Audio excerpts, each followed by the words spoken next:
सातबाराच्या बातमीपत्रात आपलं पुन्हा स्वागत। गगनबावडा तालुक्यातील बँक ऑफ महाराष्ट्राचे एटीएम मशीन गेल्या काही दिवसांपासून बंद आहे, त्यामुळे ग्राहकांची गैरसोय होतीये। याबाबत बँक व्यवस्थापकांना विचारणा केली। परप्रांतीय व्यवस्थापकांना हिंदीत बोलू नये असं काही नागरिकांनी आणि पत्रकारांनी सांगितलं। त्यानंतर बँकेच्या कर्मचाऱ्यांनी चांगलीच हुज्जत घातली। गगनबावडा तालुक्यातील निवडे साळवण ही महत्त्वाची आणि मोठी बाजारपेठ आहे, त्यामुळे या बाजारपेठेत नेहमीच वर्दळ असते।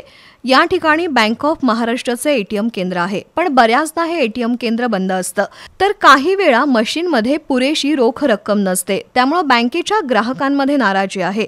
शिवाय बँकेकडून ग्राहकांना कोणतीही पूर्वसूचना दिली जात नाही किंवा एटीएम केंद्र किती दिवस बंद राहणार याबाबतची माहिती दिली जात नाही। परिणामी बँक ऑफ महाराष्ट्राच्या ग्राहकांची नाराजी वाढतीये।